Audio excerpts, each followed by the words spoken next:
Hello students, let's do a problem from section 4.2, which is about the mean value theorem. You should be able to state the mean value theorem. That's important. So this problem is asking us to verify that the function satisfies the hypotheses of the mean value theorem. So what you have to check is that the function is continuous on the closed interval and differentiable on the open interval. And since we're dealing with a polynomial, there are no worries. Polynomial is always continuous and always differentiable. So we move on to find all numbers C that satisfy the conclusion of the mean value theorem. So the conclusion of the mean value theorem tells us what? There is a value C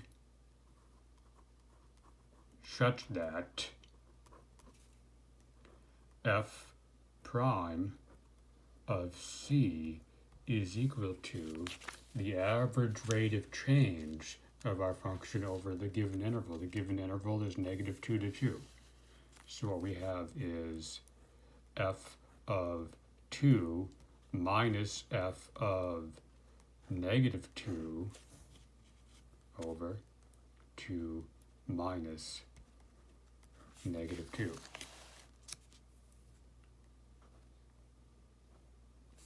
So the denominator is easier. 2 minus -2, that's the same thing as 2 plus 2, which is 4.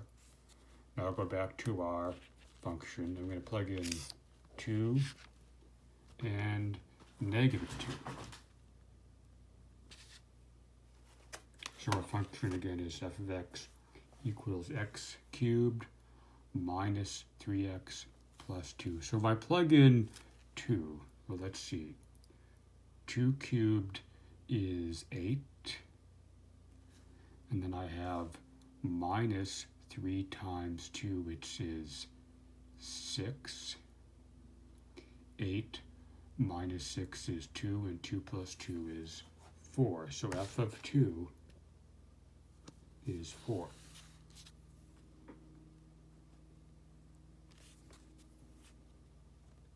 We have minus f of -2. Plug in -2. -2 cubed is -8. -3 times -2 is a positive 6. So what I have is -8 plus 6 plus 2, which ends up being 0. So f of -2 is actually 0. So what we have is 4 minus 0 over 4, which ends up being 1. Alright, so where do we go from here? I want to find values of C, which are actually x values, where that makes the derivative equal to 1. So we need the derivative. And luckily, what we have is a polynomial, right? So we're just going to use the power rule. So f prime is going to be 3x squared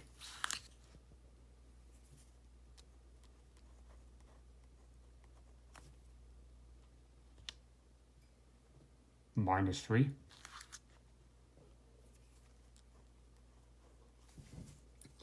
and we're going to set this equal to 1. So solve for x. And when we find x, those are going to be our C values. So we have 3x squared is equal to 4. X squared is equal to 4/3.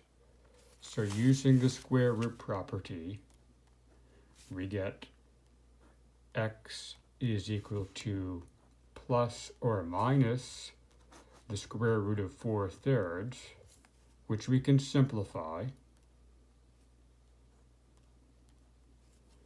we have 2 over the square root of 3, which if we rationalize, we get plus or minus 2 times the square root of 3 over 3. Now be careful.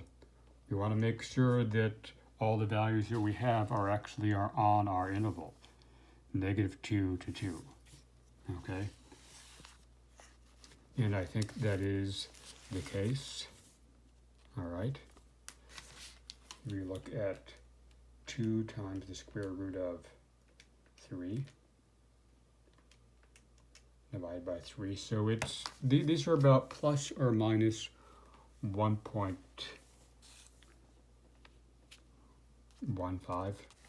Okay.